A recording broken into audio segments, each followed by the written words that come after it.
국민 라디오 뉴스트라다무스 함께하고 계신 현재 시각이 2시 3분입니다. 이어서 정가 소식 살펴보겠습니다. 여의도 리포트 시간인데요. 오늘은 곽보아 PD 전화 연결합니다. 안녕하십니까? 네, 곽보아입니다. 네. 이완구 새누리당 원내대표와 우윤근 새정치민주연합 원내대표가 오늘 오전에 만났습니다. 세월호 특별법 후속 협상이 시작됐다 이렇게 볼 수가 있을까요? 어떻습니까? 네, 민주연합 원내지도부가 새로 꾸려진 후 여야 원내대표가 만나는 건 오늘이 처음이라 일단은 상견례 의미가 큽니다. 예. 오전 11시 국회 운영위원장실에서 양당 원내대표와 정책위의장, 원내수석 부대표가 만나 세월호 특별법을 비롯한 정부 조직법, 유병헌법 처리를 위한 협상에 박차를 가하기로 의견을 모았습니다. 이완구 원내대표는 회동 공개 부분에서 이달 말까지 세월호 특별법과 유병헌법 등을 처리해서 유가족이 많이 걱정하고 있는데 걱정을 좀 덜어드리고 국회가 정상적으로 갈 수 있도록 내부적으로 많이 준비하고 있다며 박차를 가해서 빨리 처리하자고 당부했습니다. 예. 이에 우 원내대표는 세월호 특별법과 유병헌법, 정부조직법 협상은 이번 주말부터는 해야 한다고 생각한다면서 다만 세월호법은 마지막 어려움이 있어서 사실 걱정이라고 답했습니다. 여야는 14일, 그러니까 오늘이죠.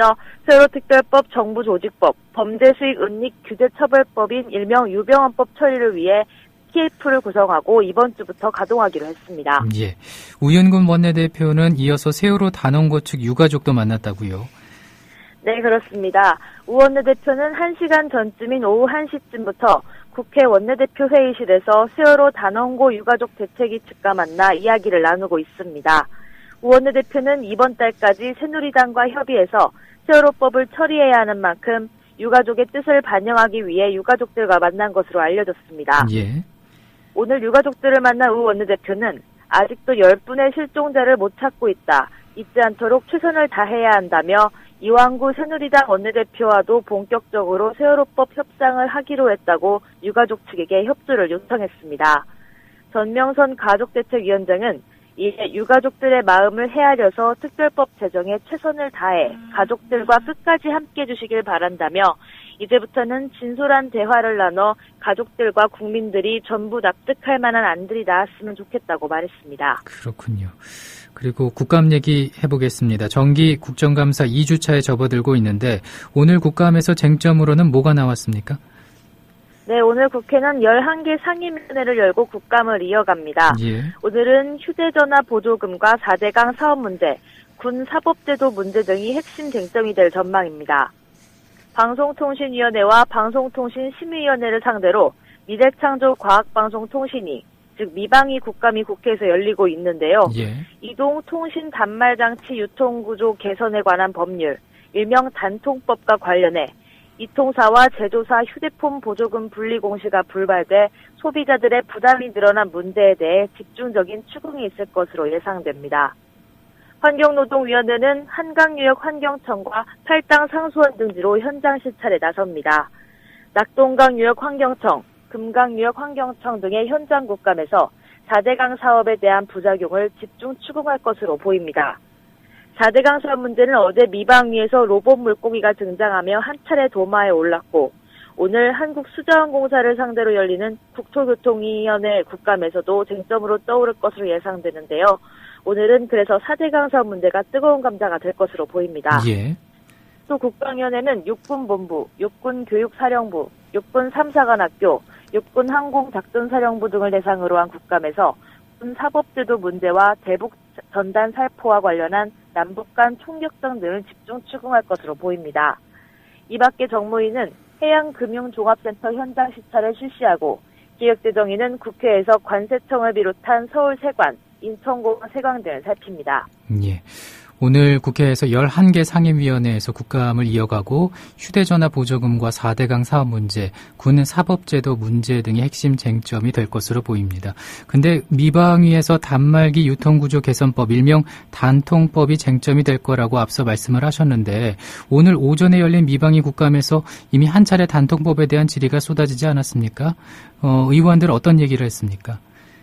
네, 단통법은 통신사 보조금을 요금 액수에 비례해서 소비자들에게 지급하는 제도로 가계통신비 인하를 유도하는 것을 목표로 도입된 제도입니다. 예. 하지만 의원들은 이번 단통법 시행으로 통신사들의 이익만 늘어났을 뿐 오히려 소비자들의 부담은 늘어났다고 질타했습니다. 새누리당 배덕광 의원은 오늘 미방위 국감에서 단말기를 다 같이 싸게 사야 하는데 보조금이 너무 적어 단통법 시행 이후 다 같이 비싸게 사게 됐다며 이 같은 부작용으로 단통법은 시행 2주 만에 벌써 폐기 논란이 일고 있다고 단말기 가격을 인하하거나 보조금을 인상해야 한다는 주장을 내놓았습니다. 민주연합 이계호 의원도 이번 단통법은 제조가를 투명화해 국민의 알 권리를 보장하는 것보다는 업계의 이해관계를 우선 고려한 것이라고 질타했습니다. 예. 그러면 이에 대해서 어떤 해법들이 나왔습니까? 네, 의원들은 보조금 분리 공시제를 시급히 도입해야 한다고 촉구했습니다. 분리 공시제란 보조금을 구성하는 이동통신사 지원금과 단말기 제조사의 판매 장려금을 따로 공개하는 제도입니다. 예. 예, 당초 애초 단통법 원안에는 포함됐지만 시행 직전인 지난 9월 말 규제개혁위원회 심의 과정에서 부결돼 최종적으로는 법에서 제외됐습니다. 민주연합 최민희 의원은 휴대전화 유통구조를 투명화해 단말기 출고가를 인하하는 선순환 구조를 끌어내야 하는데 분리공시 없이는 불가능하다며 분리공시를 의무화한 내용의 단통법 개정안을 오늘 발의했습니다. 단통법이 시행된 지 13일 만에 개정안이 발의된 건데요. 한편 기존 단통법을 대표 발의했던 조혜진 새누리당 의원은 자신의 SNS를 통해 단통법이 시행된 지 보름도 되지 않은 만큼 지금은 법안 운용이 제대로 이뤄질 수 있도록 지켜봐야 한다며 벌써 개정을 논의하는 건 너무 이르다고 반박했습니다. 예, 의견이 분분한데 어떻게 이루어질지 한번 또 상황을 지켜봐야겠습니다. 오늘 또 주목받는 상임위가 서울시를 상대로 국감을 여는 안행인데 여당 의원들의 박원순 서울시장에 대한 정치 공세 이어질 것으로 예상이 됩니다. 근데 이미 오전부터 공세가 시작됐다고요? 네, 새누리당이 오늘 국회 안행위 서울시 국정감사를 앞두고 석촌 지하차도 땅 꺼짐 문제를 들며 박원순 서울시장에 대한 공세에 본격적으로 들어갔습니다. 예. 새누리당 조원진 의원은 오전 국정감사 대책회의에서 전 국민을 불안에 떨게 했던 석촌 지하차도 땅 꺼짐 사건의 전모가 밝혀지고 있다며 박원순 서울시장의 거짓말의 전모가 드러났다고 할 수 있다고 주장했습니다. 조 의원이 서울시로부터 제출받은 자료에 따르면 지난해 10월부터 지난 2월까지 4개월간 석촌 지하차도 공사가 중단된 기간에 시공사와 감리사가 집안 침하 등 문제를 우려해 당초 서울시가 지시한 수평보강공법이 아닌 수직보강공법을 건의했으나 결국 수평보강이 실시됐습니다. 또한 지하철 터널 공사 이전에 필수적으로 거쳐야 하는 사전 시추조사 역시 석촌 지하차도 차량 통행에 문제가 생긴다는 이유로 서울시가 이를 건너뛰도록 한 것으로 알려졌습니다. 예. 조 의원은 우리나라에서 처음 해보는 수평공법을 써서 지금 사태가 벌어졌다며 서울시가 겉핥기식 거짓 점검을 했다고 강조했습니다. 강기훈 의원도 수직공법을 해야만 동공이나 땅꺼짐이 생기지 않는다는 명확한 회의록이 있다며 그런데 박 시장은 시민 안전보다 인기 영합에 의해 결정된 수평공법을 했다고 꼬집었습니다. 이 문제에 대한 박원순 시장의 반론은 오전 국감에서는 기회가 없어서 안 나왔는데요. 오후에 박 시장이 어떤 반론을 내놓을지 주목됩니다. 예, 한번 지켜봐야겠네요. 그런가 하면은 새정치민주연합에서는 정부의 온라인 검열 논란을 두고 맹공을 펼치고 있죠. 그렇습니다. 우윤근 새정치민주연합 원내대표는 오늘 원내대책회의에서 모바일 메신저 카카오톡 감시 논란이 일고 있는 것과 관련해 1980년대 신군부 정권의 보도 지침을 능가하는 박근혜 정부의 공안 통치, 온라인 검열에 분노한 민심이 사이버 망명으로 구체화되고 있다고 비판했습니다. 원내대표는 카카오톡 이용자 중 150만 명이 해외 모바일 메신저로 망명했다고 밝히면서 국민은 정부의 위협에 맞서 다른 나라 메신저로 망명하고 토종기업은 불의 정권에 협력한 죄를 받고 있다. 박근혜 정부의 실상이자 슬픈 자화상이라고 말했습니다. 서영교 민주연합 원내대변인도 지난 9월 18일 대검을 비롯한 유관기관이 대책회의를 하고 수시로 포털을 모니터링하고 허위 사실이 있으면 수사하겠다고 밝힌 것에 대해 세상은 변했는데 영장 발부는 과거 70년대 막걸리 보안법 시대라고 비판했습니다. 예. 그리고 세월호 사고와 직접 관련이 있다고 볼 수 있는 해경과 해운조합, 한국선급에 대한 국감 비롯해서 서울시 경찰청 등 주요 국감 오늘 내일 있지 않습니까? 근데 이런 중요한 시기에 해외 일정으로 국회를 비우는 의원들이 많아서 빈축을 사고 있는데 대표적 인물로 새누리당 김무성 대표가 있죠. 네, 김무성 대표는 어제부터 3박 4일 일정으로 중국 방문에 나섰습니다. 김 대표는 베이징에서 열리는 새누리당과 공산당의 첫 정당 정책 대화에 참석했고 오늘 오후에는 시진핑 주석과도 면담할 예정입니다. 김 대표의 이번 방중은 메머드급이라는 수식어가 따라붙는데요. 그도 그럴 것이 한중의원 외교협회 의장인 이재호 의원을 비롯해 정가뷴 국회 부의장과 이병석 전 국회 부의장 등 12명의 정치인들을 포함한 60여 명이 동행했기 때문입니다. 새정치민주연합 안규백 원내수석 부대표는 김무성 대표의 방중에 대해 그렇게 한가하냐며 백권 행보용 중국 방문이 아니냐며 hir난했습니다. 이에 대해 이군현 새누리당 사무총장은 정치 공세에 가까운 비판을 한 건 매우 유감이라고 반발했습니다. 예, 오늘은 여기까지 듣습니다. 고맙습니다. 네, 고맙습니다. 지금까지 국회에서 곽보아 PD였습니다. 국민 라디오와 국민 TV를 다시 읽고 듣고 보실 수 있습니다. 대한민국 공정언론의 산실, 미디어 협동조합이 만든 인터넷 신문. 기자들이 현장에서 보내온 생생한 속보, 전문가들의 깊이 있는 분석. 국민 TV 뉴스. 국민 TV 뉴스. 국민 TV 뉴스. 국민 TV 뉴스. 공정뉴스의 관문 news.국민.tv. 지금 접속하세요. 계속해서 아는필 기자의 뉴스 브리핑 시간입니다. 어서 오십시오. 네, 안녕하세요. 예. 국정감사 도중에 한 국회의원이 손톱 손질하는 모습이 이제 사진에 포착이 된 상황이고 또 국방부 한 관계자는 술 생각이 난다는 메모를 작성하기도 했군요. 예, 그렇습니다. 서울신문은 오늘 법무부 국정감사 도중에 한 국회의원이 책상 밑에서 손톱 손질을 하는 사진을 단독으로 실었습니다. 어제 정부 과천청사에서 열린 국회 법제사법위원회의 법무부 국정감사 현장 사진인데요. 국정감사 도중에 책상 밑에서 손톱 손질을 하는 한 국회의원의 모습이 서울신문 카메라에 잡힌 겁니다. 예. 하지만 서울신문은 이 해당 의원이 누구인지 또 어느 당 소속인지는 밝히지 않았습니다. 서울신문은 이 사진 바로 아래에 또 한 국방부 관계자가 쓴 메모 사진도 함께 실었는데요. 어제 서울 용산구 국방부 청사에서 열린 국방위원회 합동참모본부 국정감사장의 사진입니다. 최윤희 합참의장이 의원 질의에 답변하고 있던 시각이었는데요. 국감이 따분했는지 한 국방부 관계자가 한자로 주사비라고 적은 메모가 카메라에 포착됐습니다. 예. 술 주자에 생각 사자 그리고 날 비자를 써서 술 생각 난다 이렇게 쓴 건데요. 술 생각 난다의 난다를 한자로 날 비자로 쓴 것이 재미있기는 합니다만 최근 국내에서 각종 사건이 잇따라 발생하는 와중에 국방부 국감장에서 그야말로 군기 빠진 모습을 보여서 비판이 제기되고 있습니다. 그렇군요. 그리고 지난해 약 1,900개의 회선에서 인터넷 감청 실시된 것으로 드러났는데 그중 대부분은 국가정보원에서 수행을 했나 봐요?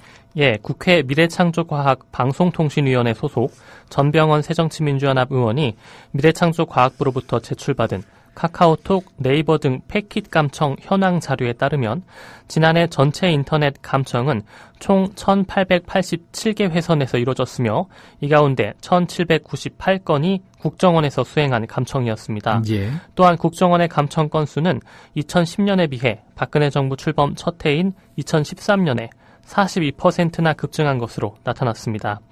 최근 다음 카카오는 카카오톡 정보 제공 현황을 발표했지만 영장 건수만 발표해 실제로 몇 회선, 아이디나 몇 개의 아이디나 전화번호가 감청됐는지는 그동안 알려지지 않았습니다. 전병헌 의원은 정부의 패킷 감청 설비가 크게 증가했지만 이는 국정원의 장비는 제외한 숫자라며 국정원의 과도한 국민 사생활 감시에 대한 제도 보완이 필요하다고 말했습니다. 예. 사이버 사찰 파문이 일파만파 커지고 있는데 이렇게 되자 다음 카카오가 다시 사과를 하지 않았습니까? 네. 이번에는 앞으로 수사기관의 감청 영장 집행에 응하지 않겠다. 앞서도 잠깐 소개해드렸습니다마는 얘기를 했죠. 예, 그렇습니다. 이서구 다음 카카오 대표는 어제 오후 서울 태평로 프레스센터에서 긴급 기자회견을 열고 만약에 이것이 실정법 위반이면 대표이사인 제가 최종 결정을 했기 때문에 벌은 제가 달게 받도록 하겠다고 밝혔습니다. 이 대표는 감청영장에 대해 10월 7일부터 집행에 응하지 않고 있으며 앞으로도 응하지 않을 계획이라며 이미 지난 7일부터 감청영장에 불응하고 있음을 밝히기도 했습니다. 예. 이 대표는 향후 정부에 대한 대응에 대해서는 앞으로 여러 논의들을 시작해야 할 것 같다면서 조만간 우리 회사도 속해 있는 인터넷 기업 협회 차원에서 입장 표명이 있을 것이다 라고 밝혀서 업계 차원의 공동 대응 방침을 시사하기도 했습니다. 다음 카카오가 개인정보 보호에 미온적이었다는 비판에 대해서는 본인의 안이한 인식과 미숙한 대처로 사용자에게 불안과 혼란을 끼쳐드려 대단히 송구하다며 보안을 철저히 하고 관련 법 제도를 따르는 것만으로 이용자 프라이버시를 보호하고 있다고 자만했다고 사과했습니다. 다음 카카오 측의 이 같은 감청 불응 선언은 최근 트위터가 개인정보 보호를 위해 미국 정부를 고소하는 등 법적 대응에 나선 것과 마찬가지로 향후 정부에 대한 법적 대응도 불사하겠다는 의지를 드러낸 것으로 해석이 되는데요. 하지만 한편으로는 사이버 사찰 파문이 불거진 뒤 다음 카카오의 주가가 연일 폭락하자 뒤늦게 사태 수습과 사과에 나선 것이라는 비판도 제기되고 있습니다. 네, 여러 가지 분석이 나올 수 있는 상황인데 또 어떻게 진행이 되는지 살펴봐야겠습니다. 네. 그리고 이것도 국감에서 나온 얘기로 보입니다. 정부가 고속도로 통행료를 올해 안에 4.9% 안팎으로 올릴 계획이라고요. 예, 국회 국토교통위원회 소속 김상희 새정치연합 의원이 입수한 기획재정부 내부 문건에 따르면 기재부는 고속도로 통행료 인상이 필요하다며 올해 11월 이후에 요금을 4.9% 올리는 것이 바람직하다는 결론을 내린 것으로 드러났습니다. 예. 통행료가 오르게 되면 2011년 11월 2.9%가 오른 이후에 3년 만에 인상하게 됩니다. 기재부는 한국도로공사의 재무 상태와 서민 경제를 고려해 도로공사의 이자 비용과 기존 도로 운영비를 보전하는 수준에서 지난달 이와 같은 인상폭을 결정했는데요.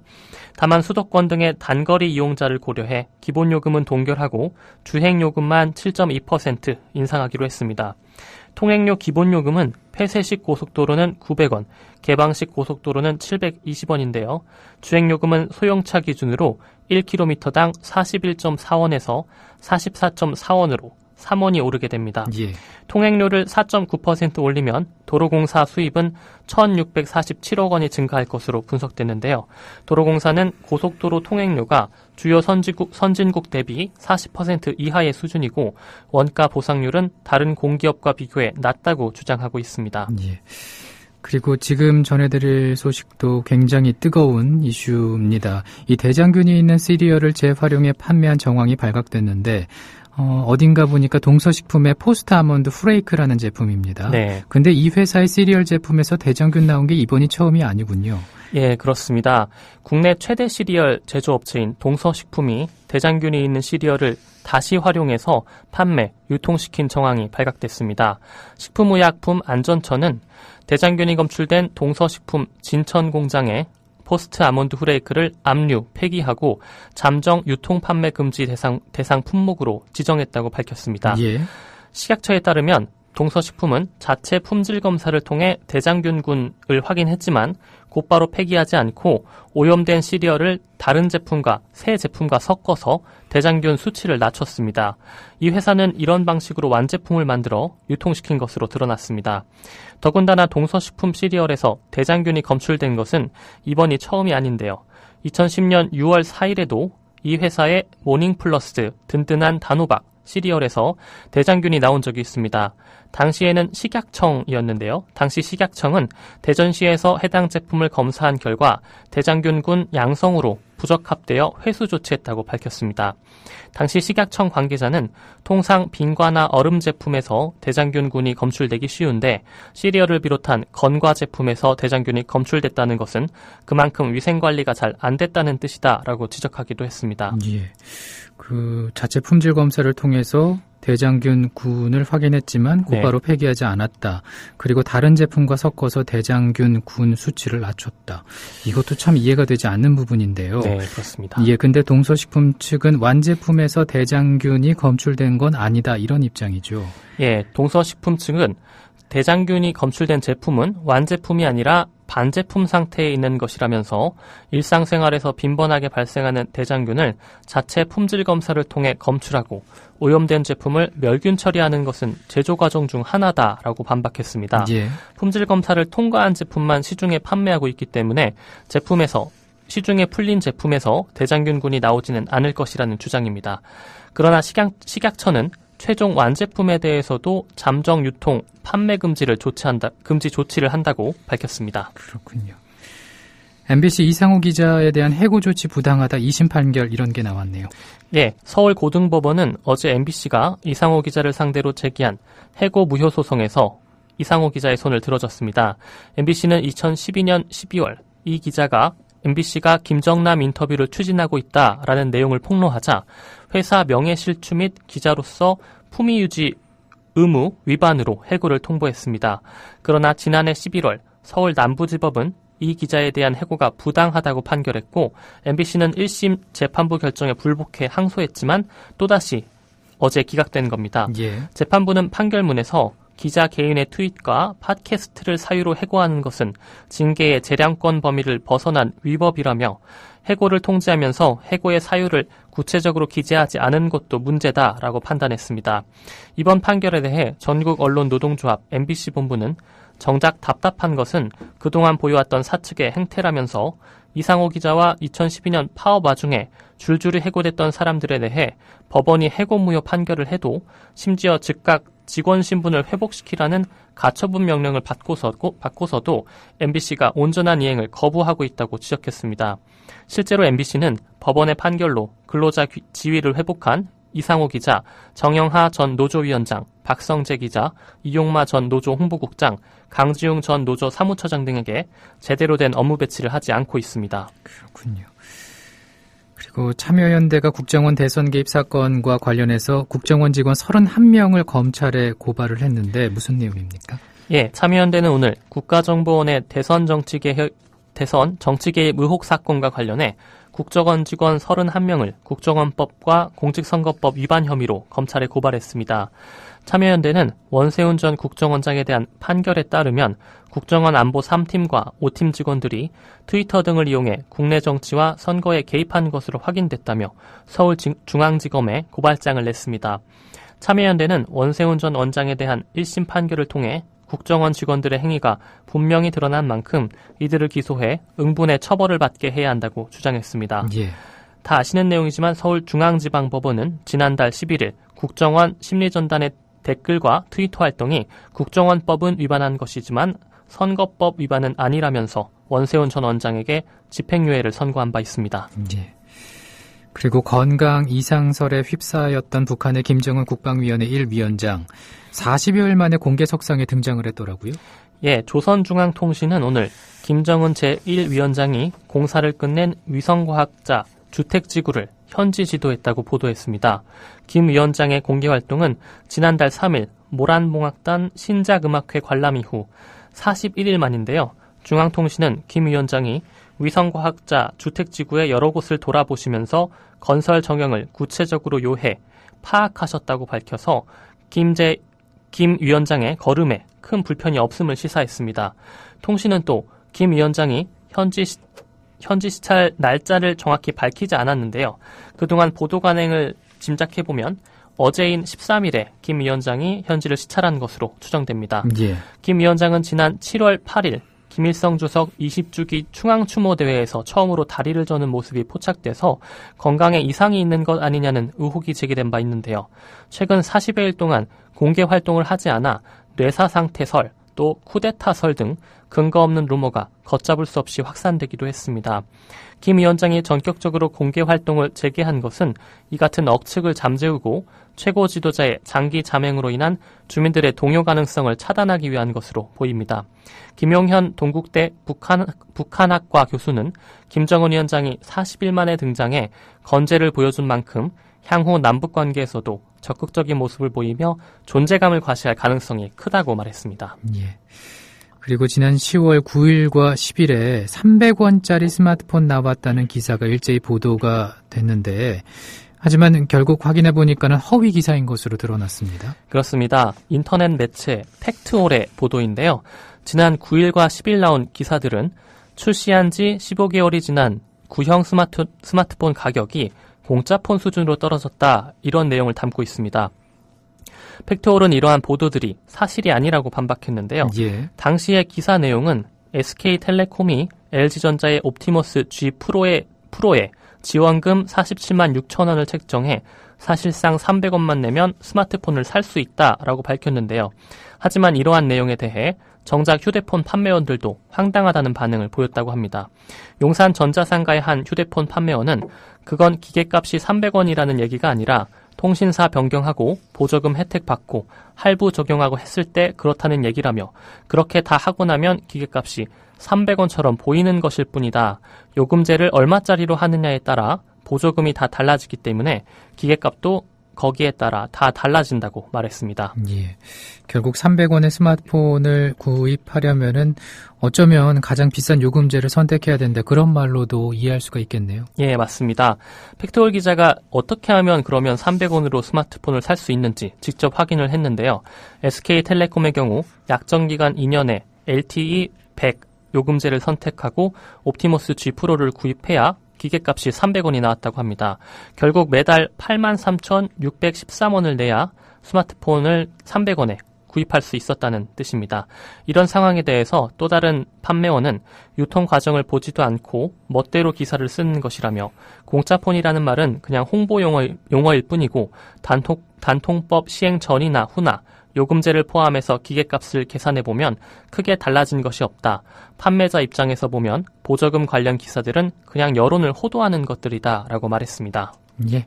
아는필 기자의 뉴스 브리핑이었습니다. 고맙습니다. 네, 고맙습니다. 경남 거창에 사는 조합원 백함나무님.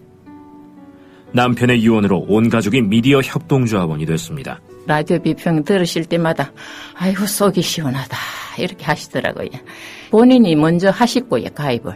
예, 그 뜻을 이제 알았기 때문에 손자, 손녀 6명까지 그렇게 이제 다 가입을 하게 됐지. 작고한 부부는 왜 국민TV 조합원 가입, 이것이 이 시대에 꼭 필요한 언론운동이라고 확신했을까요? 가슴 아픈 가족사가 있었습니다. 저는 민족일보 조용수 그분 그때부터 관심을 많이 가지시고, 저 동아투이 그때 남편이 저 광고도 내고 또 한겨레 주주도 되시고, 저희 시어른 되시는 분이 보도연맹에 억울한 죽음을 당하셨습니다. 중학교 때 아버지가 억울하게 그리고 옥살이 하실 때 그 도시락을 가지고 감옥에 가서 어느 날 갑자기 그래 이제 총살 당했다는 그런 걸 안 겪었으면은 또 평범하게 살았을 수도 있는데. 여러분도 공정언론 건설에 함께하지 않으시겠습니까? 국민.tv 미디어 협동조합 홈페이지에 들어오셔서 조합원으로 가입해주세요. 전화 서울 3144-7737, 3144-0933으로도 하실 수 있습니다.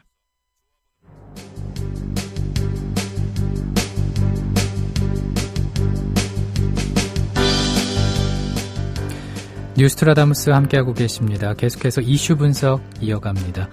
이강윤 정치평론가 전화 연결합니다. 안녕하십니까? 안녕하세요. 예, 정부가 대북 정책과 관련해서 어제 대통령의 발언과 혼선을 빚는 모습입니다. 네. 대통령이 어제 출국 전에 5.24 조치, 지금 남북 관계를 얼어붙게 하고 있는 가장 결정적인 요소라고 할 수 있죠. 이것을 대화로 풀자. 기존의 입장에서 진일보한 것은 분명한 발언이었습니다. 예. 그런데 통일부가 오늘 북한이 먼저 책임 있는 조치를 취해야 5.24 조치를 우리도 해제할 수 있다는 입장에는 전혀 변함이 없다. 이렇게 공식적으로 밝혔습니다. 그러니까 어제 대통령의 발언을, 대통령은 지금 이제 출국했죠. 예. 그리고 나서 불과 몇 시간 만에 통일부가 전면적으로 부인하는 듯한 뉘앙스입니다. 이거는 행정부 수반의 우리 측의 가장 큰 외교 또는 한반도 문제에 있어서 대북 스탠스를 어떻게 취하느냐의 문제에서 해당 부처와 아주 정면으로 다르다. 그래서 과연 지금 우리 정부의 일관된 대북 정책이 있느냐, 예. 그리고 해빙을 위한 진정한 자세가 되어 있느냐라는 내부적 질문 제기와 함께 북한에서도 문제를 삼을 수 있겠죠. 누구 말을 믿어야 하느냐 이렇게 말한다면 사실 답변이 궁색한 것 아니겠습니까? 그렇죠. 통일부 당국자가 오늘 이제 기자들하고 만나서 대통령이 어제 직접 발언한 것은 의미가 있을 수는 있지만 정부 입장에는 변화가 없다면서 제가 아까 말씀드린 대로 북한이 먼저 바뀌어야 한다 이렇게 말을 했거든요. 그러면은 행정수반이 한 말을 그 밑에 수반의 지시를 받들어서 받아서 일을 하고 하는 사이에 지금 전혀 손발이 맞고 있지 않다는 거 아닙니까? 이거는 아마 대통령 귀국 후에라도 사실 지금은 뭐 통신 이런 거에 전혀 문제가 없는 거니까 어떤 식으로든 입장 정리를 해야 하는 게 맞죠. 그러면서 이제 오늘 그 기자들이 계속 질문을 하지 않았겠습니까? 이른바 그 책임 있는 조치를 논의하려면 북한과 만나서 얘기를 해봐야 한다. 이거는 어떻게 보면 원론적인 얘기인 것 같기는 한데 북한과 이 얘기를 하기 전에는 책임 있는 조치에 대해서 취할 게 없다. 이런 말 아닙니까? 예. 그러면서 대화를 하자는 것은 너무 당연한 얘기고요. 그러니까 사실 알맹이가 없는 얘기이거나 대통령의 발언을 부인하는 듯한 것이죠. 이것은 아마 청와대와 해당 부처 사이에 의견 조율이 안 됐거나 또는 해당 부처들이 기본적으로 보이고 있는 보수적 태도 또는 어떻게 보면 좀 무성의한 태도라고도 볼 수 있습니다. 예. 어제까지의 관행에 충실하기만 하면 된다. 이런 거. 그리고 구체적으로 뭐가 내려와야 즉 이것은 대통령이 그냥 상징적으로 한마디 한 것 가지고는 움직이지 않겠고 이건 어떻게 하라라는 구체적인 지침이 와야 그때서 뭘 하겠다는 건데 이거야말로 이를 스스로 알아서 찾아서 해결하거나 또는 먼저 문제 제기를 해서 특히 남북 문제와 관련 같은 것은 대단히 중요하니까 그 주요 실무 부서에서 의견을 적극적으로 내고 청와대의 결단을 이끌어내는 그런 식으로 흘러가는 게 사실은 맞거든요. 예. 그런데 대통령의 발언과 불과 뭐 몇 시간 차이에 이렇게 온도 차이가 크게 나는 발언이 나오는 것은 지금 이달 말로 2차 남북 고위급 회담이 예정돼 있습니다만 과연 큰 실효를 거둘 수 있겠느냐 그리고 무엇보다도 북측에서 어느 게 귀하들의 정확한 자세인가라고 물었을 때 지금 이런 어제 오늘 대통령과 통일부의 이런 발언 상태 가지고는 정상적인 그리고 효율적인 그리고 무엇보다도 대화에 있어서 주도권을 찾기란 어렵지 않겠습니까? 그렇죠. 한마디로 난맥상을 보이고 있다 이렇게 얘기를 할 수 있겠습니다. 예. 그리고 대북전단 살포에 대한 얘기를 좀 해보겠습니다. 이를 두고 이제 정부가 규제를 한다고 얘기를 한 상황에서 여야의 시각은 여전히 좀 이렇게 시각차가 큰 것으로 보이네요. 네. 여당은 대북전단, 그러니까 삐라 이렇게들 말하죠. 삐라 살포 자체를 비판해서는 안 된다는 것이고 예. 야당은 내용, 그 삐라의 내용에 보면 사실 확인이 안 된 채 떠도는 말 또는 뭐 이런 거 아니겠느냐 그런 것도 사실 많이 들어가 있거든요. 특히 뭐 김일성, 김정일, 김정은 이렇게 지금 이어지는 3대 권력 세습체제 뭐 그것을 비판하지 않을 사람은 없겠지만은 그 과정에서 뭐 누구의 특히 입에 담기 뭐한 뭐 여자 관계라거나 뭐 이런 것들 그런 거 사실 확인 안 된 것들일수록 자극적이지 않겠습니까? 예. 그런 거 그냥 이렇게 적는다고 해요. 저도 삐라를 한두 개만 그냥 뭐 국정감사장에서 이렇게 제시된 그런 것들만 봤는데 이거를 받아보는 즉 북측에서는 좀 그럴 수도 있겠다는 생각을 합니다. 왜냐하면 역지사지니까 우리 측에서도 만약에 북한이 그런 내용으로 뭐 삐라 같은 걸 만들어서 남쪽으로 보냈다고 합시다. 그런 걸 보면 당연히 틀어질 수밖에 없는 거겠죠. 네. 새누리당 김성찬 의원이 대북전단 살포 자체를 비판하지는 말자. 대북 그러니까 북한의 삐라를 날려보내는 게 어제 오늘 일도 아닌데다가 북한이 이 문제를 껄끄러워하면서 체제 유지에 방해된다는 것이기 때문에 민감하게 반응하고 기어이 좌시하지 않겠다 그러면서 총격하지 않았습니까? 예. 그런데 이 삐라를 살포하는 것은 대북 심리작전 수단이라고 주장을 했습니다. 그런데 지금 이제 지난 주말에 이렇게 양측에서 교전이 벌어졌고 그 탄피 이런 것들이 민통성 주변 인근 주민 마을 부근에도 떨어지고 이러지 않았습니까? 그럼 그쪽 주민들에게는 아주 피부에 와닿는 실질적인 위협이자 준전시 상태에 돌입하는 것으로 볼 수 있지 않겠습니까? 그런데 이 대북 심리작전의 한 수단이다라고 여당 의원이 밝혔는데 정전협정에 따르면 모든 일체의 군사 행위는 하지 않게 되어 있는 것이거든요. 예. 대북 심리작전이라는 것도 명백히 군사작전의 한 그 갈래이고요. 그렇다고 보면 정전협정 위반인 것이죠. 그것을 우리 군이나 정부가 보냈다면 그건 뭐 당연히 두말할 여지 없이 정전협정 위반 사항이고 북측이 뭐 항상 그런 거 하지 않습니까? 판문점 이런 데서 뭐 제 몇 차 정전협정 위반 사안에 대한 회의가 열렸다 이런 거 우리 뉴스 많이 봐오지 않았습니까? 예, 예. 피해를 받은 측에서 유엔군에다가 요청을 하는 거죠. 그런데 지금 이것은 민간에서 보냈는데 결과적으로 일으키는 내용은 군이나 정부에서 예전에 우리도 10년 전까지는 우리 군과 정부에서 삐라를 살포했죠.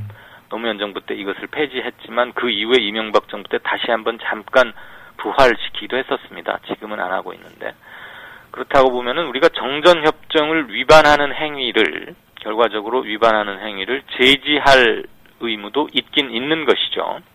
그러니까 마치 그 국정원 뭐 댓글 사건 그럴 때 대남 심리전에 대응하기 위해서였다고 하는데 실질적으로는 국내 정치에 관여하는 꼴로 귀결되었던 거 아닙니까? 예. 그와 같은 논리로 저는 설명이 가능하다고 봅니다. 당연히 야당에서는 지금 보내고 있는 삐라가 북한의 주민 거주 지역에 실질적으로 도달하는 확률은 10%가 채 안 된다고 합니다. 이건 정부가 공식적으로 밝힌 내용이니까 맞다고 인정해야겠죠. 그렇다고 보면 그 삐라를 통해서 북한 주민들에게 남한의 실상을 알리고 북한이 얼마나 질식할 것 같은 통제된 사회에 살고 있는지를 알려주겠다 그러면서 지금 보내는 거잖아요. 예. 명목은. 그런데 그 실효는 거의 없는 반면에 남북 관계에 불필요한 긴장만 고조시키고 있다. 그러니까 이거 이제 정부가 좀 적극적으로 나서서 제지를 하자라는 겁니다. 그런데 이거 역시도 아까 첫 번째 항목에서도 말씀드린다 하지만 통일부 또는 정부 당국에서 명확히 하지 않는 한 언제까지나 뭐 민간단체들이 하는 거니까 우리는 모르겠다. 어떻게 좀 하지 말라고 말을 하는데 직접 우리가 가서 제재까지 할 수 없는 거 아니냐. 이런 식이면 논의는 계속 쳇바퀴만 도는 거 아니겠습니까? 예. 그런 점은 좀 분명히 선을 그어둘 필요가 있겠다 하는 생각이 듭니다. 예. 특히 일부 뭐 여당 의원, 하태경 의원 같은 사람이 밤에 그러면은 비공개리에 어디서 삐라를 보내는지를 모른 채 살포하면 어떻겠느냐 이런 말을 했는데 그거야말로 무책임하기 짝이 없는 그런 발언이라고 생각합니다. 예, 정말 그 명확한 그런 방침이 좀 나왔으면 좋겠습니다. 그리고 현 정부 인사정책 남매상과 관련해서 이제 집권 2년차 중반이 지나가고 있는데도 여전한 모습을 보이고 있습니다. 네, 집권 2년차라 그러면 이제 한참 좌고 우면 없이 눈치나 인기에 연연하지 않고 해서 결실을 맺어가기 위한 아주 중요한 단계 아니겠습니까? 그렇죠. 더군다나 앞으로 19달 동안은 선거도 없습니다. 그러니까 표 달라고 눈치 볼 일 없다는 얘기죠. 개혁하려면 지금밖에는 시간이 없는데 이른바 세월호 참사 이후로 골든타임이라는 게 유행어가 됐는데 지금 골든타임을 보내고 있죠. 근데 아시다시피 이 정부는 들어서면서부터 인수위 시절부터 인사를 잘못해서 계속 말썽이더니 세월호 참사가 나고 나서는 관피야 이런 말들 나오면서 이제 아직 인사정책을 어떻게 해야 할지 갈래를 못 잡고 있습니다. 그러다 보니까 청와대가 실질적으로 인사권을 행사하는데 지금 과거처럼 해오려다 보니까 자기 스스로 이것은 적폐다 라고 규정을 했기 때문에 지금처럼 해서는 안 되지 않겠습니까? 예. 자기 부정이니까.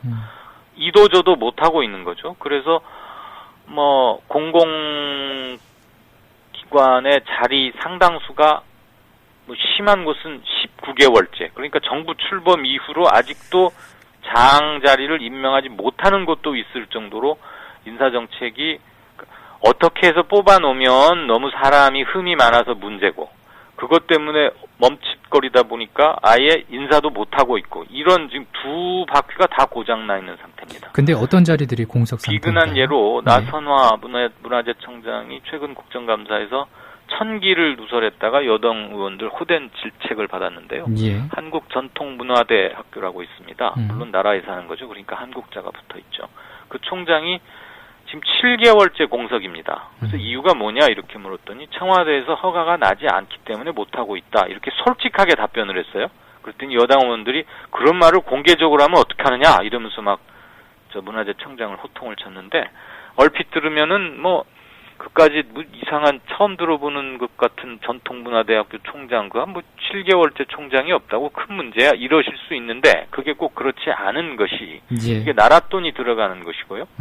뭔가 필요에 의해서 정부가 법을 공공기관 만드는 다 법에 의해서 만들어지는 거거든요.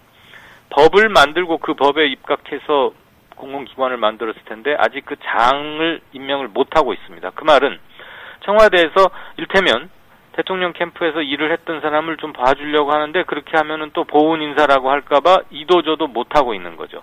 그것을 그냥 문화재청장을 그냥 솔직하게 답변했다가 여당 의원한테 혼이 나고 그랬는데요. 이런 것들은 뭐 이 외에도 다음 항목에서도 나오겠습니다만은 굉장히 많습니다.